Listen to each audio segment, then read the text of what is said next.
I inherited my grandfather's 200-acre working farm in rural Lancaster County, Pennsylvania, when I was 28 years old, and it came with a problem I never anticipated: an HOA that didn't technically have any authority over agricultural land, but acted like they owned the entire county anyway.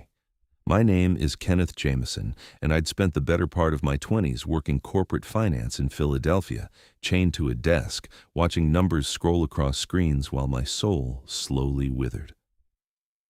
When Grandpa Edward passed and left me his farm, I quit my job within a week. The farm had been in our family since 1947, a sprawling operation with dairy cows, chickens, 3 massive barns, acres of corn and wheat, and a farmhouse that had weathered 7 decades of Pennsylvania winters. It wasn't just land, it was legacy. What I didn't know was that about 15 years ago, a small residential development called Meadowbrook Estates had been built along the eastern edge of the property. The developer had purchased a narrow strip of land from a neighboring farmer, and somehow, through legal maneuvering I still don't fully understand, they'd created an HOA that claimed jurisdiction over common areas and adjacent properties within the Meadowbrook zone. The language was deliberately vague, and my grandfather had ignored them completely. I should have done the same. 3 months after I moved in, on a crisp October morning while I was mucking out the horse stalls, a woman in her late 40s marched up my driveway like she was leading an army. She wore pressed khaki capris despite the mud everywhere, a white polo shirt with Meadowbrook HOA President embroidered on it, and sunglasses that probably cost more than my tractor payment. Her highlighted blonde hair was pulled back so tight it looked painful. "Are you the new owner?" she demanded, not bothering with pleasantries. I leaned on my pitchfork, already exhausted, and it wasn't even 9 in the morning. That would be me, Kenneth Jameson. "I'm Diane Patterson, president of the Meadowbrook Estates Homeowners Association." She thrust a clipboard at me. "I need you to sign this acknowledgement that you've received our CC and RS and that you understand your property falls under our jurisdiction." I didn't take the clipboard. "This is a working farm. It's been here since before your development existed. I'm pretty sure I don't fall under anyone's jurisdiction, except the county and state AG departments." Her lips thinned into a line that would have made a ruler jealous. "The language in our covenant clearly states that properties within a quarter-mile radius of our development boundaries are subject to aesthetic and environmental regulations. Your grandfather refused to cooperate, but I'm hoping you'll be more reasonable." "Reasonable about what? Exactly?" "Your property is an eyesore and a nuisance. The smell from your livestock carries into our neighborhood. Your equipment is loud, your barns are unsightly, and frankly, having a working farm so close to a residential area is affecting our property values." I actually laughed. I couldn't help it. "Madam, this farm was here first, by about 60 years. If you don't like farms, maybe don't build houses next to one. That's exactly the kind of attitude that's going to get you fined." She pulled out a paper from her clipboard and slapped it against my chest. I caught it before it fell into the mud. "Consider this your first official notice. You have 30 days to comply with our regulations regarding visual screening, noise ordinances, and livestock management, or you'll face penalties." She turned on her heel and marched back down the driveway, somehow keeping her white sneakers spotless despite the October mud. I looked at the paper. It was a photocopy of photocopied rules, barely legible, demanding that I install privacy fencing to screen unsightly agricultural structures, limit machinery operation to between 10 a.m. and 3 p.m. on weekdays only, and reduce my livestock numbers by 50% to minimize olfactory impact. I crumpled it up and threw it in the burn barrel. That was my first mistake. 2 weeks later, I found another notice zip tied to my mailbox. This one informed me that I was being fined $500 for non-compliance. The letter was more official looking, printed on HOA letterhead with Diane Patterson's name and signature at the bottom, along with 3 other board members I'd never met. I drove into town and met with my lawyer, Robert Chen, who'd handled my grandfather's estate. His office was above a hardware store on Main Street, the kind of small-town practice that dealt with everything from property disputes to writing wills. "Can they actually do this?" I asked, sliding the notices across his desk. Robert read them carefully, his expression growing more bemused with each paragraph. This is ambitious. They're claiming jurisdiction based on proximity, but agricultural land has specific protections under Pennsylvania law. The Right to Farm Act protects established agricultural operations from nuisance lawsuits and municipal ordinances. An HOA trying to regulate a pre-existing farm is legally questionable at best. So I can ignore them? You could, but they could also file a lawsuit, and even if they lose, you'd spend money defending yourself. He leaned back in his chair. Let me send them a letter explaining why their claim is invalid. That might scare them off. It did not scare them off. Robert's letter apparently enraged Diane so much that she showed up at my farm again, this time with 2 other board members. One was a thin man in his 50s named Gregory, who looked like he'd never done manual labor in his life. The other was a woman about Diane's age named Patricia, who kept wrinkling her nose like the smell of hay was a personal insult. Your lawyer's letter was full of misrepresentations, Diane announced. We've consulted with our own legal counsel, and they assure us our authority is legitimate. Then I guess we'll see each other in court, I said. I was fixing a fence post and didn't stop working. You're being unreasonable. All we're asking is that you make some reasonable accommodations for your neighbors. My neighbors are cows and chickens. They don't complain. Patricia made a disgusted sound. This is exactly what I'm talking about. You people think because you have some dirt and animals, you can do whatever you want, consequences be damned. I straightened up and looked at her. You people? You mean farmers? The people who grow the food you eat? I mean people with no regard for community standards, she snapped. Lady, my community is the farming community, has been for 77 years. Your development is the newcomer here. Gregory finally spoke up. Mr. Jameson, perhaps we got off on the wrong foot. What if we work together to find some solutions? Maybe some strategically placed trees to provide a visual buffer? We could even help with the cost. That was almost reasonable, and I might have considered it if Diane hadn't immediately undercut him.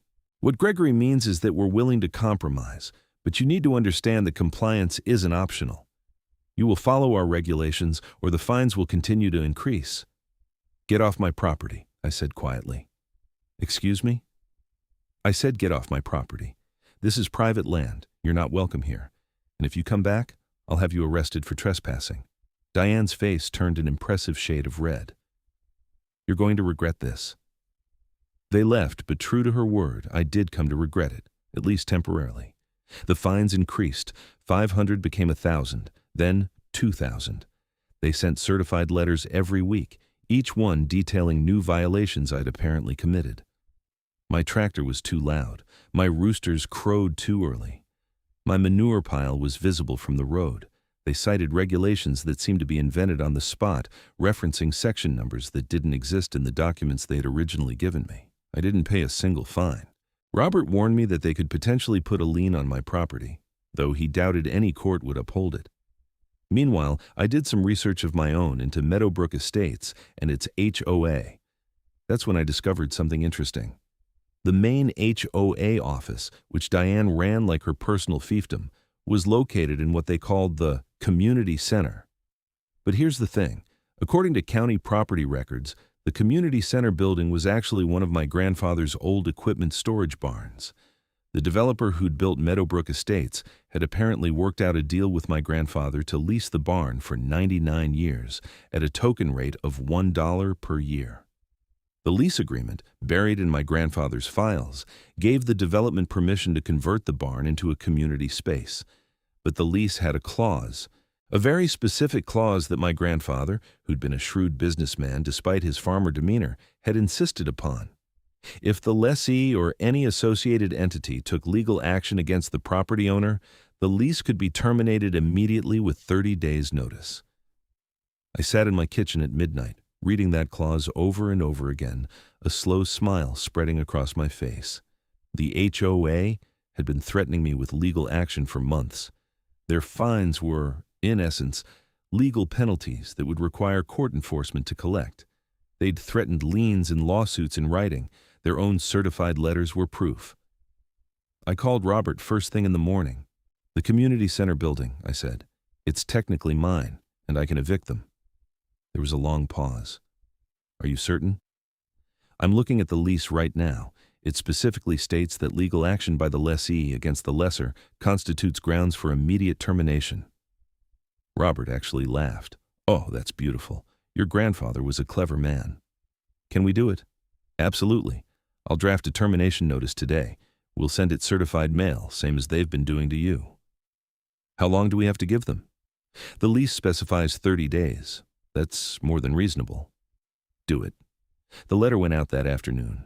I didn't hear anything for 3 days. I started to think maybe Diane hadn't checked her mail. Then, on the 4th day, she came roaring up my driveway in her Mercedes SUV, the termination notice clutched in her hand like a weapon. "What is this?" she shrieked before she was even fully out of the car. I was working on my truck's engine and didn't bother standing up. That's a lease termination notice. Pretty self-explanatory. You can't evict us. That building has been the community center for 15 years. And it's been my barn for 77 years. Longer, actually. The lease agreement says legal action against the property owner is grounds for termination. You've been sending me threatening letters for months, demanding payment of fines, threatening liens and lawsuits. That counts as legal action. That's completely different. Those are legitimate HOA enforcement actions against someone who isn't part of your HOA. That makes them legal threats against the property owner, which triggers the termination clause. I finally stood up and wiped my hands on a rag. You have 30 days to remove your office from my barn. This is insane. We have files, computers, furniture, years of records in that building. Then I suggest you start packing. 30 days from the date on that letter. I checked my watch, which means you have about 26 days left. Patricia and Gregory had appeared behind Diane, both looking shell-shocked. Gregory cleared his throat. "Mr. Jameson, surely we can discuss this reasonably. Perhaps if we drop the fines—" "Oh, you're definitely dropping the fines," I said, "because those fines are completely illegal and unenforceable, but the eviction stands." "Where are we supposed to go?" Patricia demanded. "Not my problem. Maybe check if anyone in your development has a spare garage." Diane's hands were shaking with rage. "You're doing this out of spite." "No, I'm doing this because you've been harassing me for months, threatening my livelihood and trying to regulate a farm that's been here since before you were born. You made this personal. I'm just responding in kind." "We'll sue you," Diane said. "We'll tie you up in court for years." "Go ahead," I said, "but you'll be doing it from somewhere other than my barn. And when you lose, you'll pay my legal fees too. Pennsylvania law is really clear about agricultural protections." They left, but I knew this wasn't over. What happened next was almost impressive in its pettiness. The HOA went to war. First, they filed an emergency injunction to prevent the eviction, claiming that removing their office would cause irreparable harm to the community. The judge took one look at the lease agreement, listened to Robert explain the clause, and denied the injunction.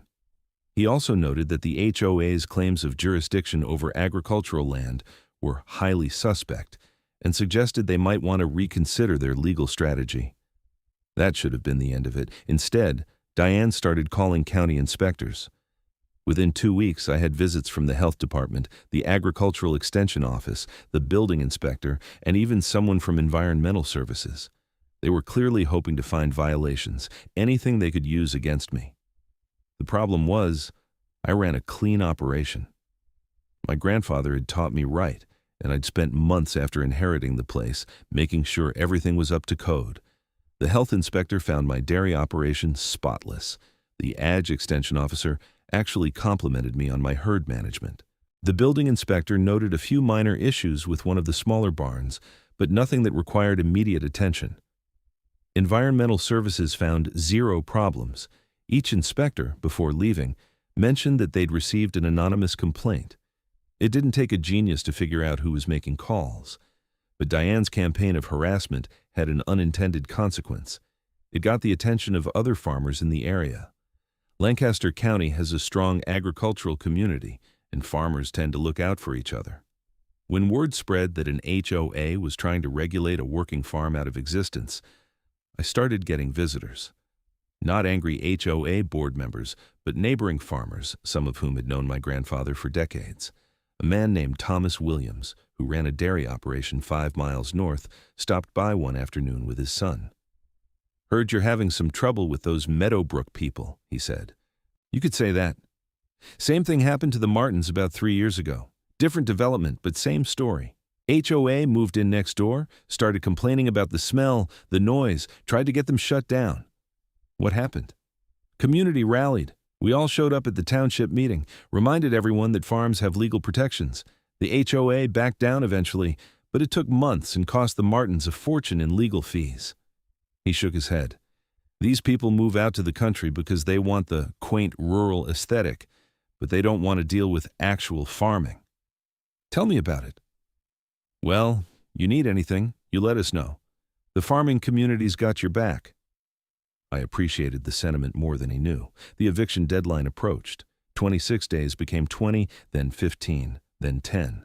The HOA made no move to vacate the barn. Robert sent a reminder letter at the 15-day mark. It was returned unopened, which was interesting because I knew Diane was checking her mail since she was still sending me violations notices. At the 5-day mark, I drove over to the community center myself. It was a Tuesday afternoon, and I could see Diane's car in the small parking lot. I walked in without knocking. The interior of my grandfather's barn was almost unrecognizable. They'd drywalled over the wooden walls, installed drop ceilings, put in fluorescent lighting, and divided the space into several rooms. The main area served as a lobby with a receptionist desk, though no one was sitting there. I could hear voices from one of the back rooms. I walked toward the sound and found Diane, Patricia, and Gregory in what appeared to be a conference room, sitting around a table covered with papers. "Meeting's not over," Diane said without looking up. "Please wait in the lobby." "I'm not here for a meeting. I'm here to remind you that you have 5 days to vacate this building." She finally looked up. "We're not leaving." "Yes, you are, one way or another. You can't forcibly remove us. That's illegal." "You're right, I can't, but the sheriff can, and he will if you're still here after the eviction date." I looked around the room. "You've made a lot of modifications to this building. I hope you're planning to restore it to its original condition." Patricia laughed, actually laughed.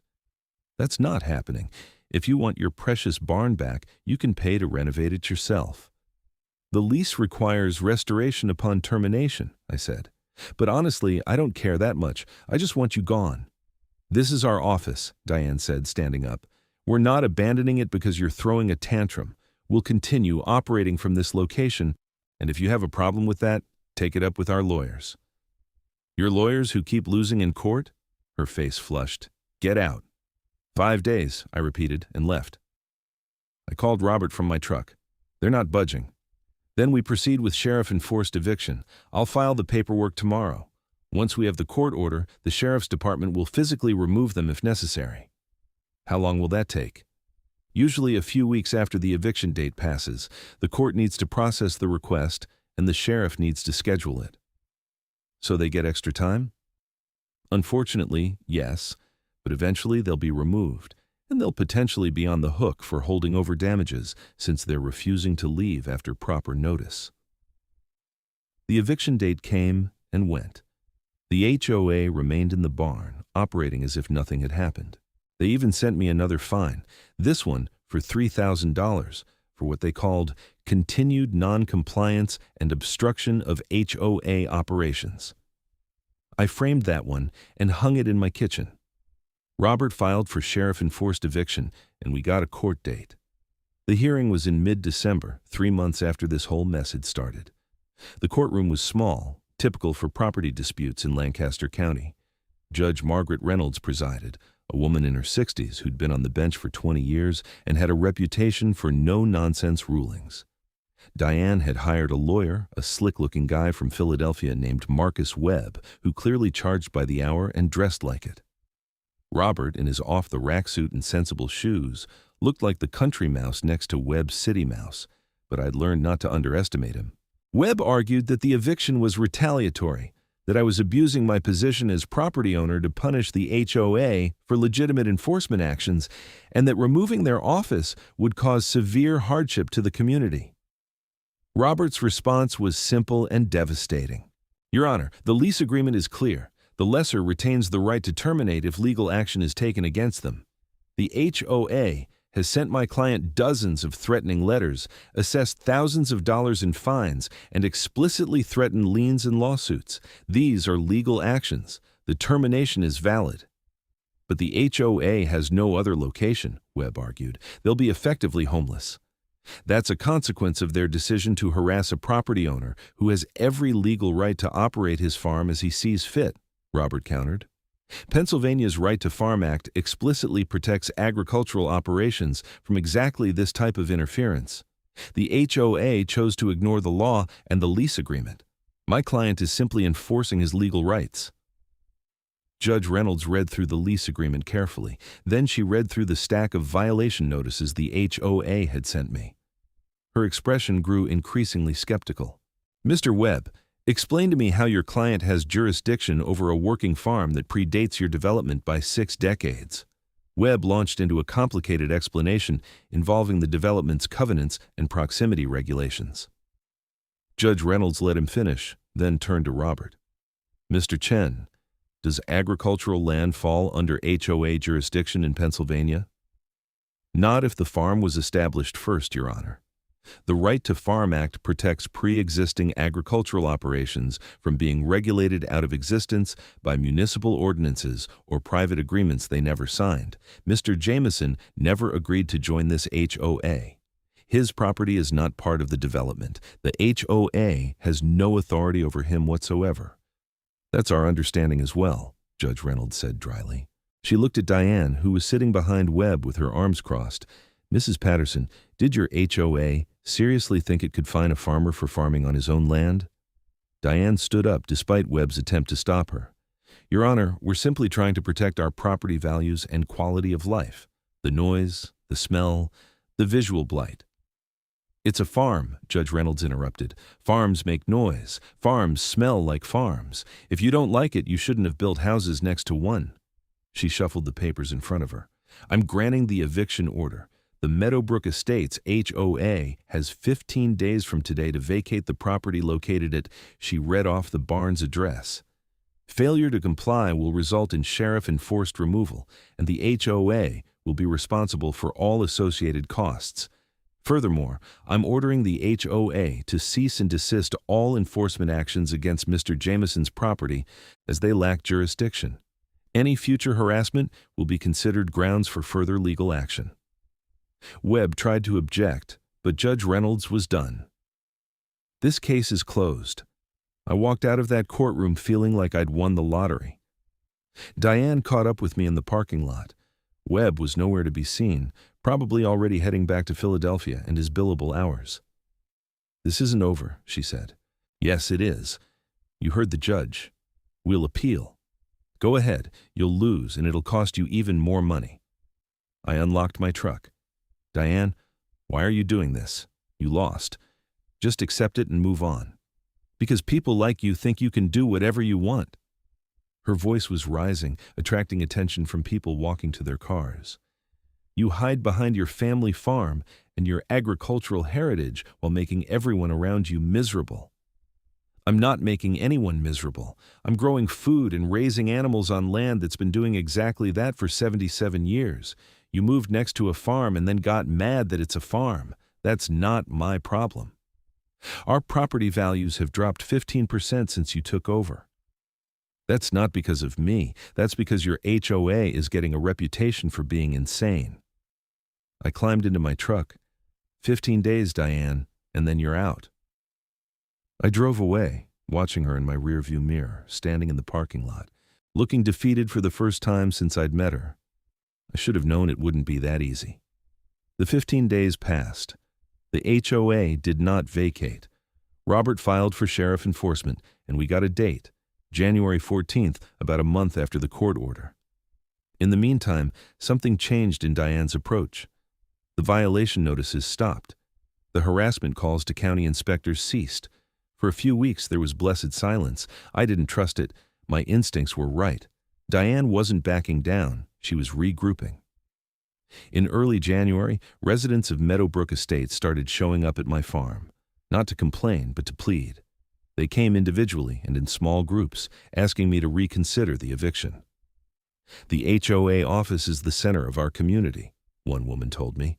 Her name was Sarah, and she seemed genuinely nice, which made it harder. We have meetings there, social events.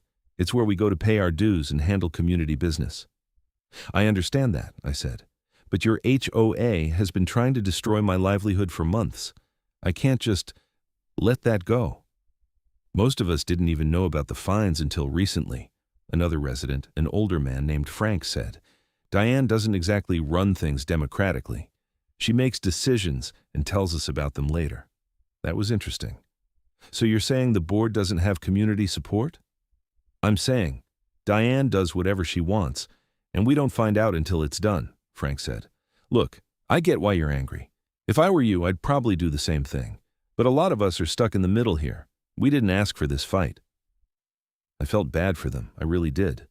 But they'd elected Diane. They'd given her the power to act on their behalf.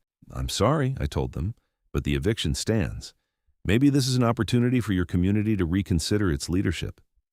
The visits continued, but I held firm. The sheriff's eviction date approached. Then, 2 days before the scheduled removal, something happened that changed everything. I was in my barn, the one I actually used for farming, when I heard sirens. Multiple vehicles were coming up the main road, and they turned into the farm access road that led to the community center. I jogged over, my heart pounding, wondering what fresh crisis was unfolding. There were 3 sheriff's vehicles and 2 state police cars parked outside the community center.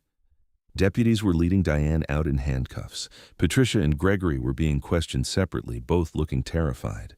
A detective I didn't recognize saw me approaching and held up a hand. Sir, this is an active investigation. I need you to stay back. This is my property, I said. What's going on? He looked at me with new interest. You're Kenneth Jameson? That's right. Detective Mike Sullivan, State Police. We're executing a search warrant related to embezzlement and fraud charges. You're the property owner? Yes. What kind of embezzlement? HOA funds. We received a complaint that the board was misappropriating resident dues. The investigation turned up about $200,000 in fraudulent expenses and diverted funds over the past 5 years. I stared at him. 200,000? At least. Mrs. Patterson appears to have been using HOA funds as her personal bank account. Vacations, car payments, home renovations, all charged to community expenses and administrative costs. He shook his head. We see it more often than you'd think with HOAs. Small fiefdoms, minimal oversight, residents who don't pay attention to the finances. I watched as they loaded Diane into one of the patrol cars. She wasn't yelling anymore. She looked small and scared, all the righteous fury drained out of her. What happens now? I asked. We'll finish processing the scene, seize financial records, interview the other board members. If they were complicit, they'll face charges too. If they were just negligent, they'll probably get off with a slap on the wrist. He looked at the building. You're the one evicting them, right? That's right. Well, you might not have to wait for the sheriff. This office is now a crime scene. They won't be able to operate from here during the investigation anyway. It would have been satisfying to gloat, but honestly, I just felt tired. How did you find out about the embezzlement? Anonymous tip from a resident who got suspicious about the finances. They did some digging, found irregularities, and contacted us. Once we started looking, it wasn't hard to find the evidence. Mrs. Patterson wasn't exactly careful. The investigation took most of the day. They carried out boxes of files, computers, hard drives. Patricia and Gregory were eventually released, both insisting they had no knowledge of Diane's theft. Whether that was true or just plausible deniability, I had no idea. By evening, the property was empty, except for the remaining furniture and office supplies. Yellow crime scene tape was stretched across the door. I called Robert with the news. Well, he said after a long pause, that's one way to resolve an eviction. What happens to my property now? The criminal investigation takes precedence. Once they're done, which could be weeks or months, we can proceed with removing their belongings and taking back possession. But effectively, they're gone. And the HOA. Without an office, without their board president, and with a major embezzlement scandal, I'd guess they're going to be too busy with internal problems to worry about harassing you. The residents will probably have to elect a new board and figure out how to recover their stolen money. The story made the local news.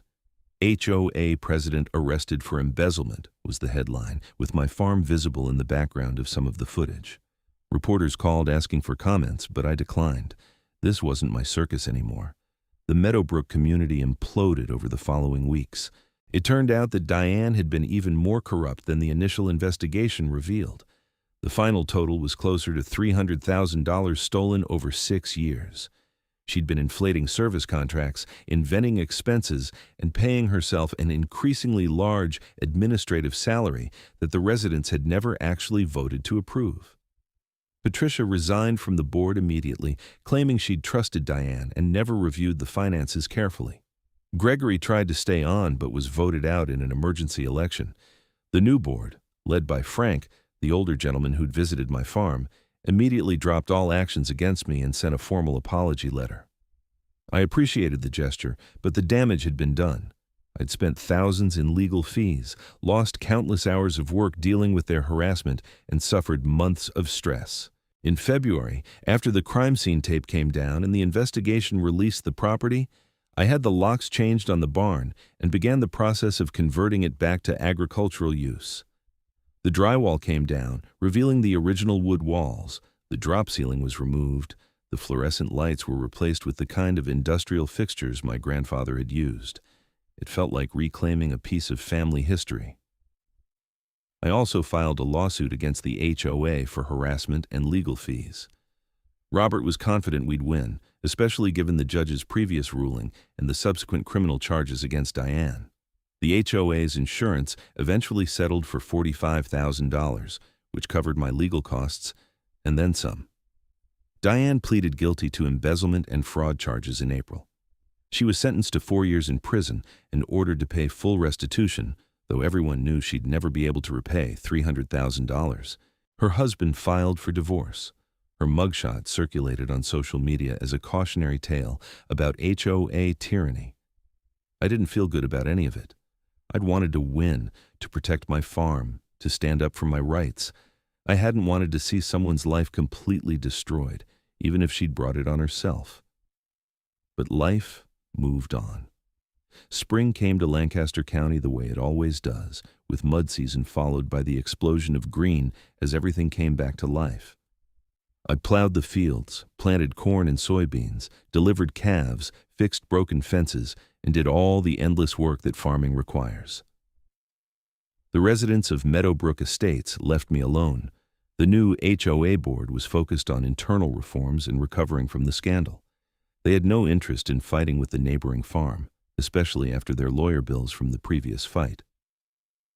Frank stopped by one Saturday morning in May, about a year after this whole mess had started. He brought a case of beer and an apology. "I know we already sent the official letter," he said, "but I wanted to say it personally. We screwed up. We elected the wrong person, we didn't pay attention, and you paid the price. I'm sorry." We sat on my porch, drinking beer and watching the cows graze in the distance. "I appreciate that," I said. "The new board is completely different. We've implemented financial reviews, term limits, and we're actually reading the damn bylaws now." He shook his head.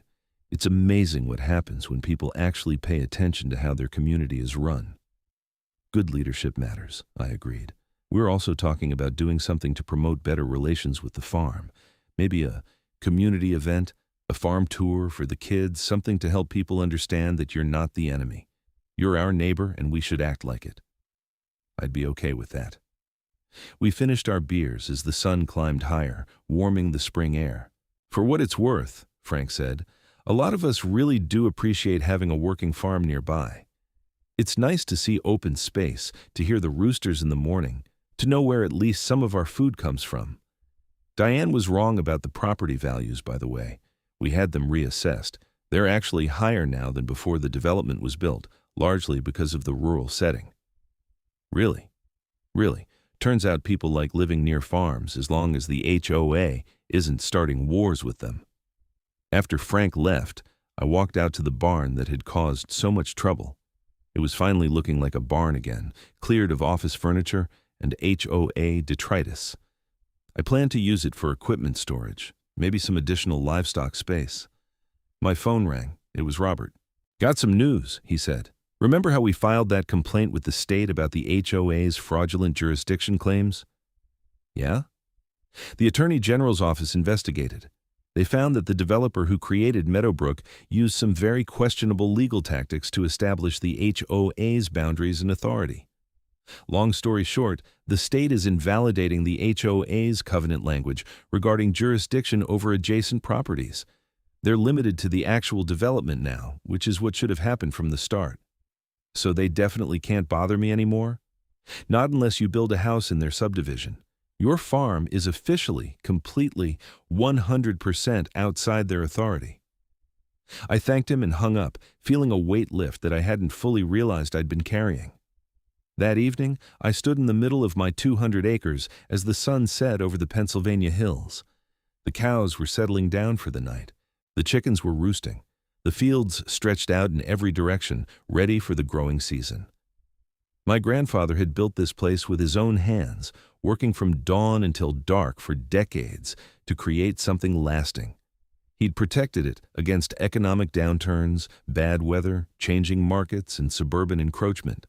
When he left it to me, he'd trusted me to do the same. For a while, I'd thought I might lose that fight. The fines, the harassment, the constant legal threats had made me wonder if maybe the world had changed too much, if maybe small family farms didn't fit anymore in a landscape of HOAs and suburban developments. But I'd been wrong. The law had protected me. The farming community had supported me. And ultimately, the truth had won out over bureaucratic tyranny. I'd kept my grandfather's legacy safe. The farm would continue. Summer arrived with its brutal heat and endless work. I hired 2 part-time workers to help with the harvest, local college kids who wanted to learn about farming and didn't mind the early hours. The corn grew tall and strong. The wheat ripened golden in the fields. The dairy operation thrived, and I even expanded it slightly, adding a dozen more cows now that I had the space and resources. The Meadowbrook community held their promised farm tour in June. About 30 residents showed up, mostly families with children who were fascinated by the animals. I showed them around, explained how modern farming works, let the kids pet the calves and collect eggs from the chicken coop. It was a good day, and it went a long way toward healing the rift that Diane's vendetta had created. One of the parents, a woman named Jennifer, pulled me aside at the end. My daughter hasn't stopped talking about becoming a farmer since we moved here.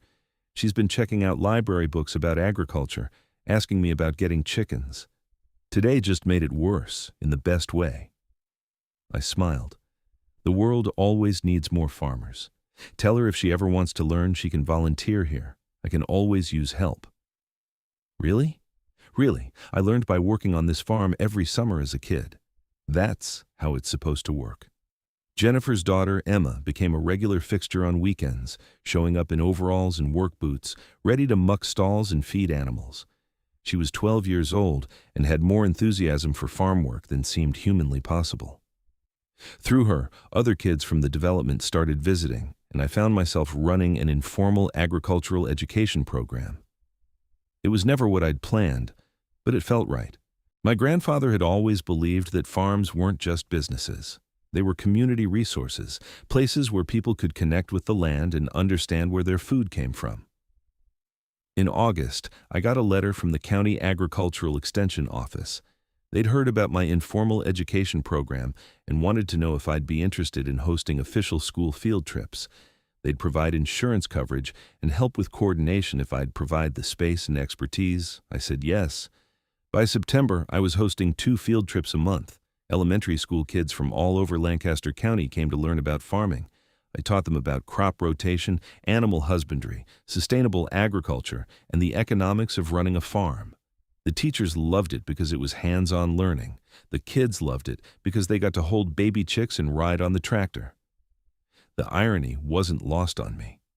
A year ago, an HOA had been trying to shut me down for being a nuisance. Now I was running an educational program that was praised in the local paper and supported by the school district. Life has a sense of humor sometimes. In October, I attended a township meeting where they were discussing agricultural preservation. The county was under constant pressure from developers who wanted to buy up farmland for housing. The township, was considering creating a program to purchase development rights from farmers, essentially paying them to keep their land in agricultural use forever. I spoke in favor of the program along with a dozen other farmers. Thomas Williams, who'd visited me early in my fight with the HOA, gave an impassioned speech about the importance of protecting farmland for future generations. "Once you pave over good soil, it's gone forever," he said.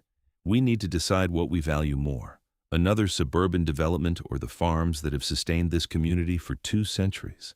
The township voted to create the preservation program. It wasn't a complete solution to suburban sprawl, but it was something.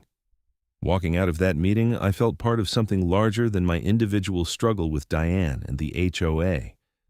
This was about the future of farming itself, about whether we as a society would preserve agricultural land or let it be swallowed by development. My grandfather had fought that fight in his time. Now it was my turn. November brought the end of the growing season and time to reflect on the year.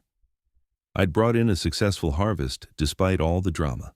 The farm was profitable, not by a huge margin, but enough to sustain itself and fund some modest improvements. I'd connected with my community in ways I never expected.